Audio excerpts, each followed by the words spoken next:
સીતારામ શ્રીરામ લક્ષ્મણજી સહિત વિશ્વામિત્રનો યજ્ઞશાળામાં પ્રવેશ. સીતારામ શ્રીરામચરિતમાનસ બાલકાંડ. બાગના વચ્ચોવચ્ચ રમણીય સરોવર સુશોભિત છે, જેમાં મણિઓના પગથિયા વિચિત્ર રીતે બનેલા છે, જેનું જળ નિર્મળ છે, જેમાં અનેક રંગના કમળો ખીલેલા છે. જળના પક્ષી કલરવ કરી રહ્યા છે અને ભ્રમર ગુંજરાવ કરી રહ્યા છે. બાગ અને સરોવરને જોઈને પ્રભુ શ્રી રામચંદ્રજી ભાઈ લક્ષ્મણજી સહિત હર્ષિત થયા. આ બાગ વાસ્તવમાં પરમ રમણીય છે, જે જગતને સુખ આપનારા શ્રી રામચંદ્રજીને સુખ આપી રહ્યો છે. ચારેય તરફ દ્રષ્ટિ ફેરવીને અને માળીઓને પૂછીને તેઓ પ્રસન્ન મને પત્ર પુષ્પ લેવા માંડ્યા. તે જ સમયે સીતાજી ત્યાં આવ્યા. માતાએ તેમને ગિરિજા પાર્વતીજીની પૂજા કરવા માટે મોકલ્યા હતા. સાથે સર્વે સુંદરી અને સમજુ સખીઓ છે, જે મનોહર વાણીથી ગીત ગાઈ રહી છે. સરોવરની પાછે ગિરિજાજીનું મંદિર સુશોભિત છે, જેનું વર્ણન કરી શકાતું નથી. તે જોઈને મન મોહિત થઈ જાય છે. સખીઓ સહિત સરોવરમાં સ્નાન કરીને સીતાજી પ્રસન્ન મનથી ગિરિરાજજીના મંદિરમાં ગયા. ત્યાં ઘણા પ્રેમથી તેમણે પૂજા કરી અને પોતાને યોગ્ય સુંદર વર માગ્યો. એક સખી સીતાજીને સાથે છોડીને ફૂલવાડી જોવા ચાલી નીકળી હતી. તેણીએ જઈને બંને ભાઈઓને જોયા અને પ્રેમમાં વિહળ બનીને તે સીતાજી પાછે આવી. સખીઓએ તેની દશા જોઈ કે તેનું શરીર પુલકિત છે, નેત્રોમાં જળ ભર્યું છે. બધીએ કોમળ વાણીઓમાં પૂછવા માંડી કે પોતાની પ્રસન્નતાનું કારણ જણાવ. તેણીએ કહ્યું, બે રાજકુમાર બાગ જોવા આવ્યા છે. કિશોર અવસ્થાના છે અને બધી રીતે સુંદર છે. તેઓ શામળા અને ગોરા રંગના છે. તેમના સૌંદર્યને હું કેમ વખાણી શકું? વાણી નેત્ર વિનાની છે અને નેત્રોને વાણી નથી, અર્થાત જોનારાને નેત્રો પાસે વર્ણન કરવા માટેની વાણી નથી અને વર્ણન કરનારી વાણી પાસે નેત્રો નથી, જે વાસ્તવિક દ્રશ્યનું વર્ણન કરી શકે. આ સાંભળીને સીતાજીના હૃદયમાં મોટી ઉત્કંઠા જાણીને બધી સમજુ સખીઓ પ્રસન્ન થઈ. ત્યારે એક સખી કહેવા લાગી, હે સખી, આ એ જ રાજકુમારો છે જે સાંભળ્યું છે કે કાલે વિશ્વામિત્ર મુનિ સાથે આવ્યા છે, જેમણે પોતાના રૂપની મોહિની નાખીને નગરના સ્ત્રી પુરુષોને પોતાના વશમાં કરી લીધા છે. ચારે બાજુ બધા લોકો તેમની છબીનું વર્ણન કરી રહ્યા છે. અવશ્ય જઈને એમને જોવા જોઈએ, તે જોવા યોગ્ય જ છે. તેમના વચન સીતાજીને અત્યંત પ્રિય જ લાગ્યા અને દર્શનને માટે એમના નેત્ર અકળાઈ ઉઠ્યા. તે જ પ્રિય સખીને આગળ કરી સીતાજી ચાલ્યા. જૂની પ્રીતિને કોઈ જાણી શકતું નથી.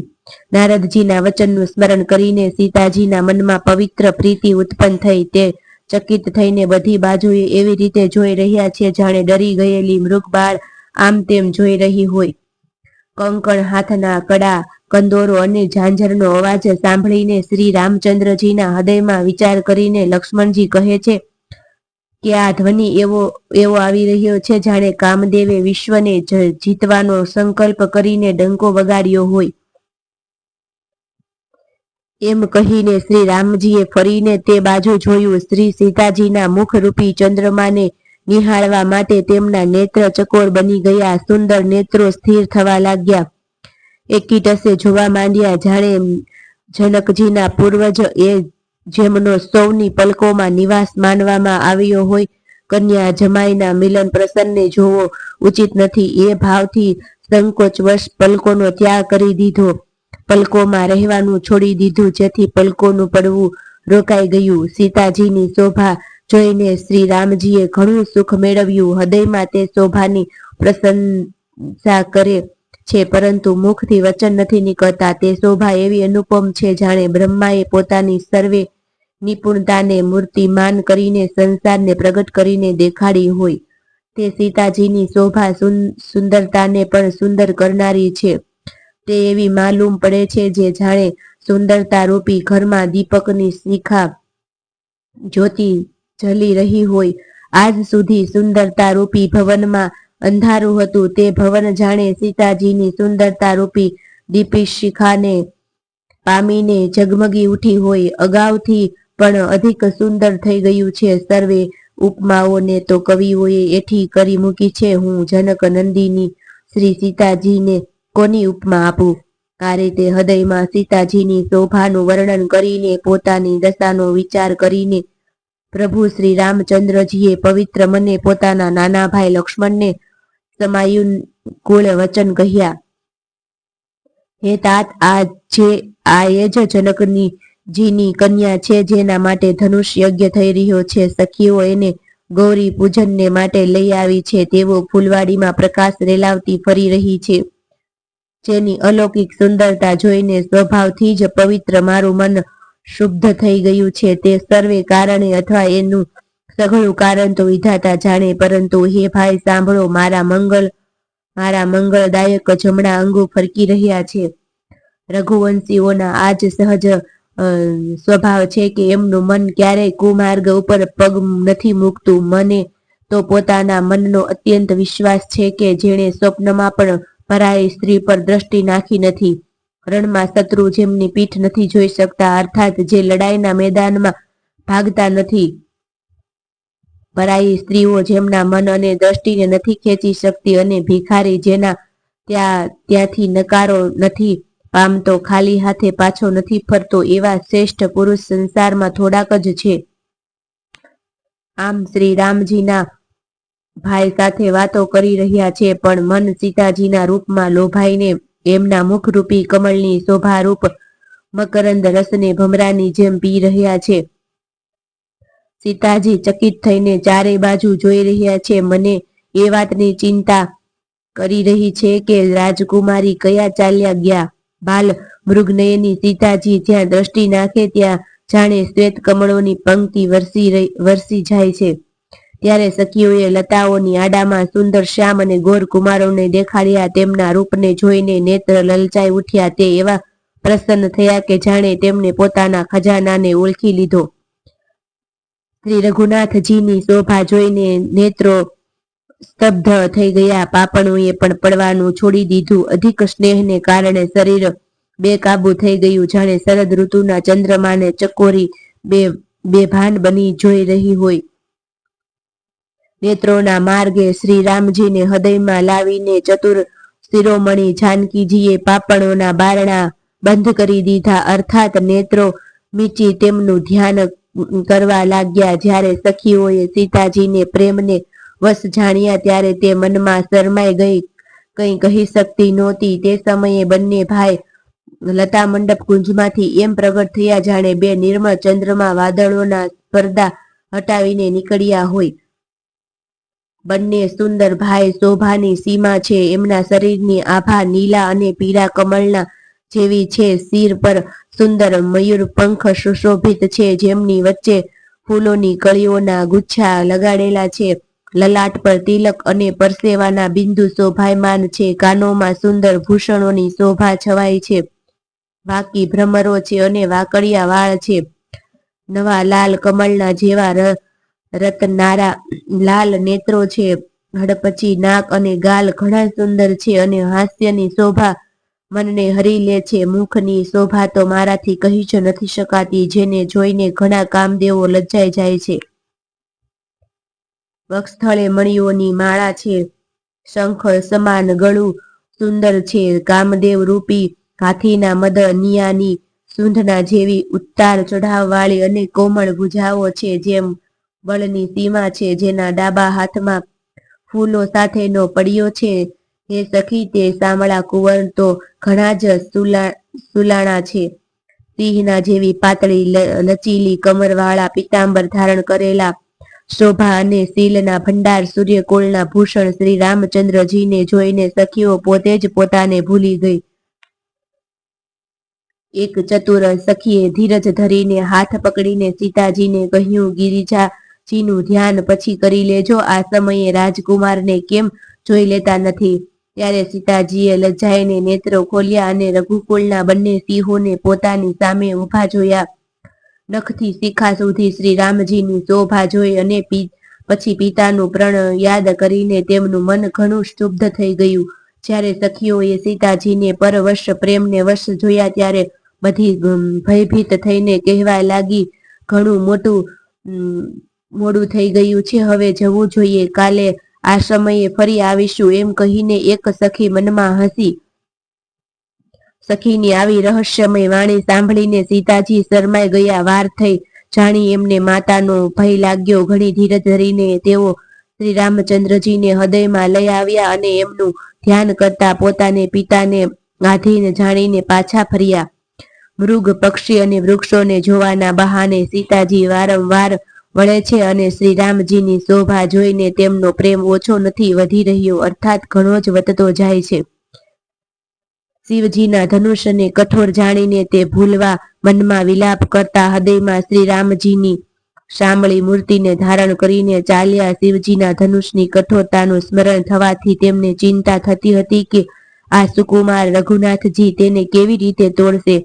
પિતાના પ્रणની સ્મૃતિથી એમના હૃદયમાં શોભ હતો જ, એટલે મનમાં વિલાપ કરવા લાગ્યા. પ્રેમવશ ઐશ્વર્યની વિસ્મૃતિ થઈ જવાથી આમ થયું. પછી ભગવાનના બળનું સ્મરણ થઈ આવતા જ તે હર્ષિત થઈ ગયા અને શ્યામ છબીને હૃદયમાં ધારણ કરીને ચાલ્યા. પ્રભુ શ્રી રામજીએ જ્યારે સુખ, સ્નેહ, શોભા અને ગુણોની ખાણ શ્રી જાનકીજીને જતા જાણ્યા, ત્યારે પરમ પ્રેમથી કોમળ શાહી બનાવીને તેમના સ્વરૂપને પોતાની સુંદર ચિતભીત ઉપર ચિત્રિત કરી લીધા. પુનઃ સીતાજી ભવાનીજીના મંદિરમાં ગયા અને એમના ચરણોની વંદના કરીને હાથ જોડીને બોલ્યા, જય જય ગિરિરાજ કિશોરી, જય મહેશ મુખ ચંદ્ર ચકોરી, જય ગજ બદન ષડાનન માતા, જગત જનની દામિની દુતિ ગાતા.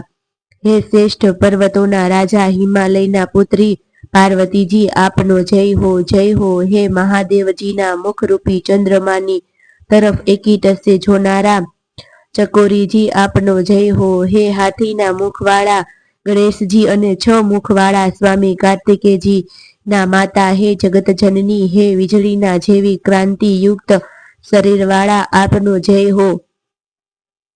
આપનો ન આદિ છે, ન મધ્ય છે અને ન તો અંત છે. આપના અસીમ પ્રભાવને વેદ પણ નથી જાણતા. આપ સંસારને ઉત્પન્ન, પાલન અને નાશ કરનારા છો. વિશ્વને મોહિત કરનારા અને સ્વતંત્ર રૂપથી વિહાર કરનારા છો. હે માતા, પતિને ઈષ્ટદેવ માનનારા શ્રેષ્ઠ નારીઓમાં આપની ગણના પ્રથમ છે. આપના અપાર મહિમાને હજારો સરસ્વતી અને શેષજી પણ નથી કહી શકતા. હે ભક્તોના મન માગ્યા વર આપનારી, હે ત્રિપુરાસુરના શત્રુ શિવજીના પ્રિય પત્ની, આપની સેવા કરવાથી ચારેય ફળ સુલભ થઈ જાય છે. હે દેવી, આપના ચરણ કમળોની પૂજા કરીને દેવતા, મનુષ્ય અને મુનિ પણ બધા જ સુખી થઈ જાય છે. મારા મનોરથને આપ સારી રીતે જાણો છો, કેમ કે આપ સદા બધાયની હૃદયરૂપી નગરીમાં નિવાસ કરો છો. આ કારણે મેં તેને પ્રગટ કર્યો નથી. એમ કહીને જાનકીજીએ તેમના ચરણો પકડી લીધા. સીતાજીના વિનય અને પ્રેમને વશ પાર્વતીજી થઈ ગયા. એમની ગળાની માળા સરકી પડી અને પૂરતી મલકાઈ. સીતાજીએ આદરપૂર્વક તે પ્રસાદ માળાને સિર ઉપર ધારણ કર્યા. ગૌરીજીનું હૃદય હર્ષથી ઉભરાઈ ગયું અને તે બોલ્યા, હે સીતા, અમારી સત્ય આશીષ સાંભળો, તમારી મનોકામના પૂર્ણ થશે. નારદજીનું વચન સદા પવિત્ર, સંશય, ભ્રમ આદિ દોષોથી રહિત અને સત્ય છે. જેમાં તમારું મન અનુરક્ત થયું છે એ જ વર તમને મળશે. એમાં તમારું મન અનુરક્ત થઈ ગયું છે એ જ સહજ સુંદર શ્યામ વર શ્રી રામચંદ્રજી તમને મળશે. તે દયાના ભંડાર અને સુયજ્ઞ છે. તમારા શીલ અને સ્નેહને જાણે છે. આ રીતે શ્રી ગૌરીજીના આશીર્વાદ સાંભળી જાનકી સહિત બધી સખીઓ હૃદયમાં હર્ષિત થઈ. તુલસીદાસજી કહે છે, ભવાનીજીને વારંવાર પૂજીને સીતાજી પ્રસન્ન મને રાજમહેલમાં પાછા ફર્યા. ગૌરીજીને અનુકૂળ જાણીને સીતાજીના હૃદયને જે હર્ષ થયો તે કહી શકાતો નથી. સુંદર મંગળોના મૂળ તેના ડાબા અંગો ફરકવા લાગ્યા. શ્રી રામજી હૃદયમાં સીતાજીના સૌંદર્યની પ્રશંસા કરી રહ્યા છે. બંને ભાઈ ગુરુજી પાસે ગયા. શ્રી રામચંદ્રજીએ વિશ્વામિત્રજીને સઘળું કહી દીધું, કેમ કે એમને સરળ સ્વભાવ છે. કપટ તો એમને સ્પર્શતું પણ નથી. ફૂલ પામીને મુનિએ પૂજા કરી. પછી બંને ભાઈઓને આશીર્વાદ આપ્યા કે તમારો મનોરથ સફળ થાવો. આ સાંભળીને શ્રી રામ લક્ષ્મણ સુખી પ્રસન્ન થયા. શ્રેષ્ઠ વિજ્ઞાનની મુનિ વિશ્વામિત્રજી ભોજન કરીને કેટલીક પૌરાણિક કથાઓ કહેવા લાગ્યા. એટલામાં દિવસ વીતી ગયો અને ગુરુની આજ્ઞા પામી બંને ભાઈ સંધ્યા કરવા ચાલ્યા. ત્યાં પૂર્વ દિશામાં સુંદર ચંદ્રમાનો ઉદય થયો. શ્રી રામચંદ્રજીએ તેને સીતાજીના મુખના જેવો જોઈને સુખ મેળવ્યું. પછી મનમાં વિચાર આવ્યો કે આ ચંદ્રમા તો સીતાજીના મુખ સમાન નથી.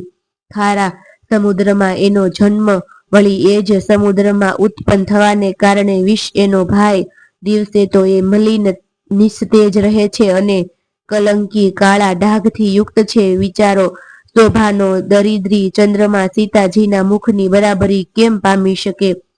વળી એ ઘટે વધે છે અને વિરહિણી સ્ત્રીઓને દુઃખ આપનારો છે. રાહુ પોતાની સંધિમાં પામીને એને ગ્રસી લે છે. ચક્રવાકને શોક ચકવીના વિયોગનો આપનારો અને કમળનો વેરી એને કરમાવનાર છે. હે ચંદ્રમા, તારામાં ઘણા અવગુણ છે જે સીતાજીમાં નથી.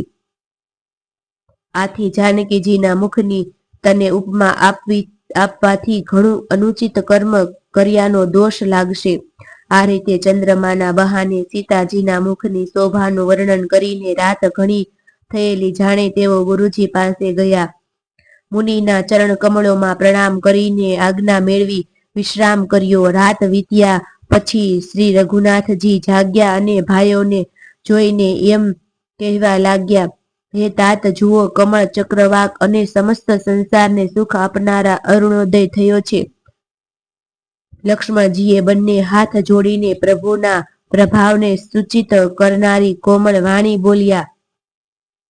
અરુણોદય થવાથી કુમુદિની સંકોચાઈ ગઈ અને તારા ગણોનો પ્રકાશ ફીકો પડી ગયો છે. જે રીતે આપના આવવાનું સાંભળીને સર્વે રાજા બળહીન થઈ ગયા છે. બધા રાજા રૂપી તારા અંજવાળું મદ પ્રકાશ કરે છે, પણ તે ધનુષ્ય રૂપી મહાન અંધકારને હટાવી નથી શકતા. રાત્રિનો અંત થવાથી જેમ કમળ, ચકવાક, ભ્રમરા અને અનેક પ્રકારના પક્ષીઓ હર્ષિત થઈ રહ્યા છે, એવી જ રીતે હે પ્રભુ, આપના સર્વે ભક્તો ધનુષ્ય તૂટીએ સુખી થશે. સૂર્ય ઉદય થયો, વગર પરિશ્રમે અંધકાર નષ્ટ થઈ ગયો, તારા સંતાઈ ગયા, સંસારમાં તેજનો પ્રકાશ થઈ ગયો. હે રઘુનાથજી, સૂર્યએ પોતાના ઉદયના બહાને બધા રાજાઓને પ્રભુ આપનો પ્રતાપ દેખાડ્યો. આપની ભુજાઓના બળની મહિમાને અદ ઉઘાડી કરવા, ખોલીને બતાવવાને માટે જ ધનુષ્ય તોડવાની આ પદ્ધતિ પ્રગટ થઈ છે. ભાઈના વચન સાંભળીને પ્રભુ મલકાયા. વળી સ્વભાવથી જ પવિત્ર શ્રી રામજીએ સ્વથી નિવૃત્ત થઈને સ્નાન કર્યું અને નિત્ય કર્મ કરીને તેઓ ગુરુજીની પાસે આવ્યા.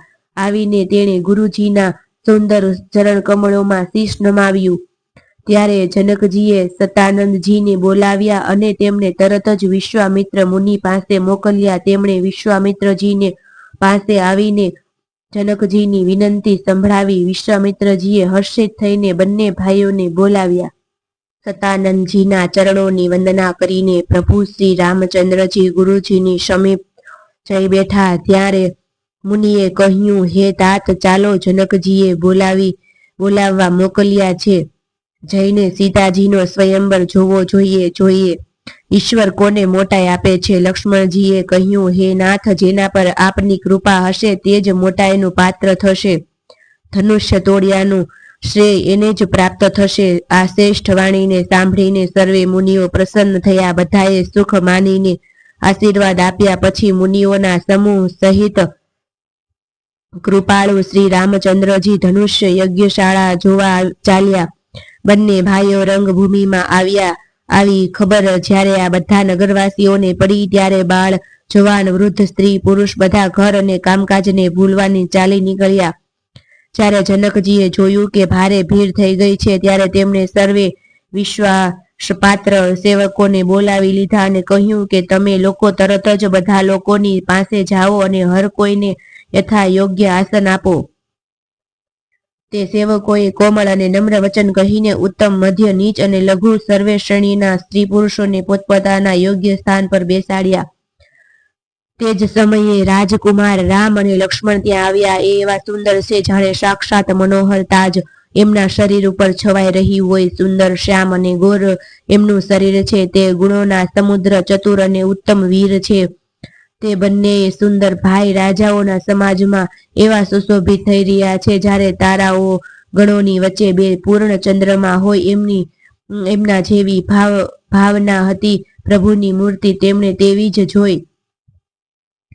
મહાન રણધીર રાજા લોક શ્રી રામચંદ્રજીના રૂપને એમ જોઈ રહ્યા છે જાણે સ્વયં વીર રસે દેહ ધારણ કરી લીધો હોય. કુટિલ રાજા પ્રભુને જોઈને ડરી ગયા જાણે મોટી ભયાનક મૂર્તિ હોય.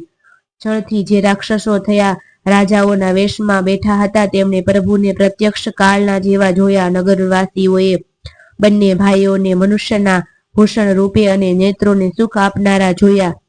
સ્ત્રીઓ હૃદયમાં હર્ષ પામીને પોતાની રુચિના અનુસાર એમને જોઈ રહી છે જાણે શૃંગાર રસ જ પરમ અનુપમ મૂર્તિ ધારણ કરીને સુશોભિત થઈ રહ્યા હોય. વિદ્વાનોને પ્રભુ વિરાટ રૂપે દેખાયા. એમના ઘણા જ મુખ, હાથ, પગ અને નેત્ર ને શિર છે. જનકજીના સજાતીય કુટુંબી પ્રભુને એવી રીતે એવા પ્રિય રૂપમાં જોઈ રહ્યા છે જેમ સગા સંબંધીએ પ્રિય લાગે. જનકજી સહિત રાણીઓ એમને પોતાના બાળક સમાન જુએ છે. તેમની પ્રીતિનું વર્ણન નથી કરી શકાતું. યોગીઓને તે શાંત, શુદ્ધ, સમ અને સ્વસ્થ સહજ પ્રકાશ રૂપ પરમ તત્વ રૂપે દેખાયા. હરિભક્તોએ બંને ભાઈઓને સર્વે સુખ આપનારા ઈષ્ટદેવ સમાન જોયા. સીતાજીએ ભાવથી શ્રી રામચંદ્રજીને જોઈ રહ્યા છે. તે સ્નેહ અને સુખ તો કહેવાતું જ નથી. તેનો સ્નેહ અને સુખનો હૃદયમાં અનુભવ તેઓ કરી રહ્યા છે પરંતુ તેઓ બંને તેને કહી શકતા નથી. તે કોઈ કવિ તેને કઈ રીતે કહી શકે? આ રીતે જેમને જેવો ભાવ હતો તેમણે કૌશલ્યાધીશ શ્રી રામચંદ્રજીને તેવા જ જોયા. સુંદર શ્યામ અને ગોર શરીરવાળા તથા વિશ્વભરના તેઓ નેત્રોને ચોરનારા કૌશલ્યાધીશના કુમાર રાજસભામાં આ રીતે સુશોભિત થઈ રહ્યા છે. બંને મૂર્તિઓ સ્વભાવથી જ વિના કોઈ શ્રૃંગાર સજાવટે મનને હરનારી છે. કરોડો કામદેવોની ઉપમા પણ તેમને માટે તુચ્છ છે. તેમને સુંદર મુખ શરદ પૂર્ણિમાના ચંદ્રમાની જેમ નિંદા કરનારા તેને ઝાંખું પાડનારા છે અને કમળના જેવા નેત્રો મનને બહુ જ ગમે છે. સુંદર ચિતવન આખાએ સંસારના મનને હરનારી કામદેવ નાય મનને હરનારી છે. તે હૃદયને ઘણી જ પ્રિય લાગે છે પરંતુ તેનું વર્ણન કરી નથી શકાતું. સુંદર ગાલ છે. કાનોમાં ચંચળ ઝૂમતા કુંડળ છે. હડપચી અને અધર હોઠ સુંદર છે. કોમળ વાણી છે. હાસ્ય ચંદ્રમાના કિરણનો તિરસ્કાર કરનારું છે. વાકી ભ્રમરો છે અને નાસિકા મનોહર છે. ઊંચા પહોળા લલાટ ઉપર તિલક ઝળકી રહ્યું છે. કાળા વાકડિયા વાળોને જોઈને ભમરાઓની પંક્તિઓ પણ લજાય છે. પીળી ચોખમણી ટોપીઓ શિરો પર સુશોભિત છે જેની વચ્ચે ફૂલોની કળીઓ બનાવેલી છે. ભરત ગૂંથણી છે. શંખના સમાન સુંદર ગોળ ગળામાં મનોહર 3 રેખાઓ છે જે જાણે છે ત્રણેય લોકની સુંદરતાની સીમાને બતાવી રહી હોય.